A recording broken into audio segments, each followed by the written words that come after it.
Iran के तेल और गैस से जुड़े टॉप सेंटर्स युद्ध की शुरुआत से ही इजराइल के टारगेट पर रहे हैं। 20 दिन के युद्ध में कैसे इजराइल ने ईरान को नुकसान पहुंचाया है, आप भी समझिए। तेहरान में 3 बड़ी रिफाइनरी हैं, इन पर इजराइल ने हमले किए हैं। एनर्जी ठिकानों पर हमले का प्रोटोकॉल तोड़ा है। दूसरा है खर्ग द्वीप, जहां अमेरिका ने B-2 बॉम्बर से अटैक किया। सिर्फ सैन्य ठिकानों को नुकसान नहीं पहुंचाया, ऑयल रिजर्व पर भी हमला नहीं किया गया। अब साउथ पार्स पर अटैक किया गया है। यह ईरान का सबसे बड़ा गैस प्लांट है। अमेरिका ने कहा कि हमले की जानकारी नहीं थी। ट्रंप का बयान है कि इजराइल ने ये हमले किए हैं। तेल और गैस ठिकानों पर हमले के बीच ट्रंप क्या कह रहे हैं, क्या संदेश दे रहे हैं, ये भी आपको आइए बताते हैं, ताकि ये समझ आए आपको कि आखिर अमेरिका का अगला प्लान क्या है। अमेरिका तेल और गैस संकट से उबरने के लिए क्या योजना बना रहा है। ट्रंप का कहना है कि इजराइल ने गुस्से में आकर ईरान के पार्स गैस फील्ड पर हमला किया है। इस हमले के बारे में अमेरिका को कोई जानकारी नहीं थी। इजराइल के हमले में कतर का भी कोई हाथ नहीं है। कतर पर ईरान का हमला पूरी तरह से गलत है। अब इजराइल गैस फील्ड पर कोई हमला नहीं करेगा। अगर कतर पर दोबारा हमला हुआ तो साउथ पार्स गैस फील्ड को तबाह कर देंगे, ऐसा ट्रंप ने कहा है। ईरान ने कतर के रास लफान इंडस्ट्रियल सिटी पर अटैक किया। आपको बताते हैं कि इसका महत्व कितना है और क्यों ट्रंप ईरान के इस बदले से बौखलाए हुए हैं। ऊर्जा क्षेत्र में यह कतर की अर्थव्यवस्था की रीढ़ माना जाता है और वैश्विक स्तर पर भी अत्यंत महत्वपूर्ण है। यह कतर के उत्तरी हिस्से में स्थित एक विशाल औद्योगिक क्षेत्र है, जो दोहा से लगभग 80 किलोमीटर उत्तर में है। यह दुनिया का सबसे बड़ा लिक्विफाइड नेचुरल गैस उत्पादन और निर्यात केंद्र है।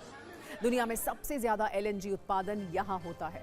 यहाँ से दुनिया में 20% LNG की सप्लाई होती है। एशिया और यूरोप के लिए LNG का प्रमुख स्रोत है।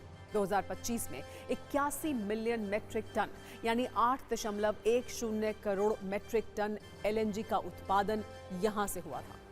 कतर की अर्थव्यवस्था इसी पर निर्भर है। गैस और तेल के कुल आय का $42 बिलियन यानी लगभग 3,91,000 करोड़ रुपया है। सवाल है कि कतर पर ईरान के हमले का भारत पर क्या असर हो सकता है।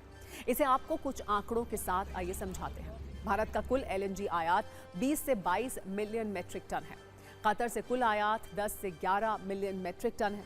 मतलब भारत को मिलने वाली LNG का आधा हिस्सा कतर से आता है। रास अल्लाफ कतर का प्रमुख गैस हब है। रास अल्लाफ से ज्यादातर LNG सप्लाई होती है। अब ईरान के हमले के बाद LNG की सप्लाई पर असर पड़ सकता है। रास लफान कतर का सबसे मुख्य गैस हब है। वहां सप्लाई रुकने का मतलब है भारत में गैस की भारी किल्लत। एक और जरूरी जानकारी आपको दे दें, फरवरी 2024 में भारत की पेट्रोनेट LNG ने कतर एनर्जी के साथ एक समझौते को रिन्यू किया था, जिसके तहत 20 साल तक 7.5 मिलियन टन प्रति वर्ष LNG इंपोर्ट करने की डील है। इसकी कीमत लगभग $78 बिलियन है। केपलर के डेटा के अनुसार पिछले साल अमेरिका भारत का तीसरा सबसे बड़ा LNG सप्लायर था।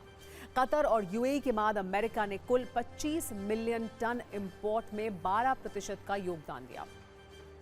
आपको पाकिस्तान की नई चिंता वाली जानकारी भी आइए दे देते हैं। वैश्विक ऊर्जा डेटा केपलर के अनुसार पाकिस्तान अपने कुल LNG आयात का लगभग 99% हिस्सा केवल कतर और UAE से मंगाता है। भारत के विपरीत पाकिस्तान के पास बहुत ही सीमित, केवल 1 या 2 सप्ताह का गैस रिजर्व है।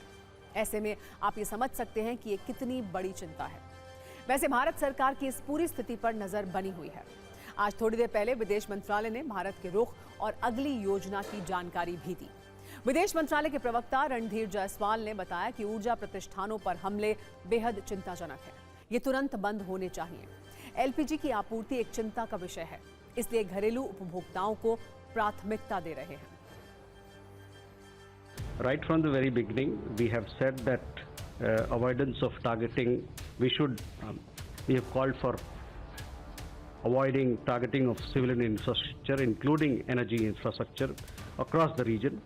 And as we have said in our statement, recent attacks against energy installations in different locations across this region are therefore deeply disturbing and only serve to further destabilize an already uncertain energy scenario for the whole world. Such attacks are unacceptable and need to cease. Energy supply, yes, it has been a matter of concern. As you know, that energy shipping routes have been impacted. LPG